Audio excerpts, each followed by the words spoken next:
Followers Jatibanix pasti lu udah tahu dong tentang investor legendaris di dunia yang namanya Peter Lynch. Dan Peter Lynch ini udah sering kali gue bahas berulang-ulang di channel Banix ini. Kenapa dia legendaris? Jadi Peter Lynch itu kerja buat perusahaan investasi yang namanya Fidelity, dan dia dikasih kepercayaan untuk memegang salah satu reksadana yang kecil tidak populer yang namanya Magellan's Fund. Dan dia memegang Magellan's Fund itu dari tahun 1977 sampai tahun 1990.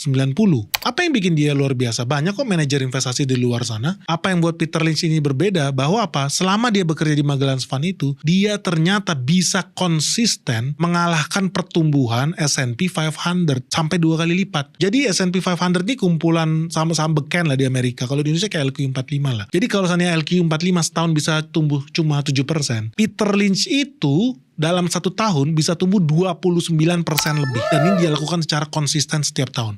Lu bayangin nih, orang luar biasa. Kalau lu lihat saham Bank BC aja dalam 5 tahun terakhir, kenaikannya itu cuma berkisar 15-20% per tahun. Nah, Peter Lynch itu bisa membuat perusahaan investasi ini cuan 29% per tahun konsisten.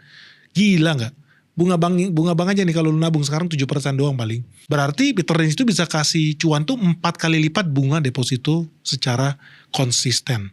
Lebih dari 10 tahun ya. Jadi Peter Lynch itu bisa konsisten cuan, bukan hoki-hokian nih. 1 kali, 2 kali, 3. Berkali-kali dia hoki. Sehingga kemudian perusahaan itu bisa tumbuh secara konsisten. Dan yang lebih ngeri apa? Ketika dia pertama kali join nih ke reksadana Magellan's ini, dia itu cuma mengelola aset setara 318 miliar. Jadi perusahaan ecek-ecek nih, ini reksadana cuma 300 miliar lah, kecil banget. Tapi sejak Peter Lynch masuk dan dia bisa cuan sampai 29% lebih setiap tahunnya, lu tahu asetnya langsung berkembang drastis. Jadi aset under management, aset yang dikelola oleh Peter Lynch sebelumnya cuma berapa tadi? 300-an miliar. Ketika dia pensiun, sudah naik jadi 222 triliun. So lu bayangin, 318 miliar ke 222 triliun.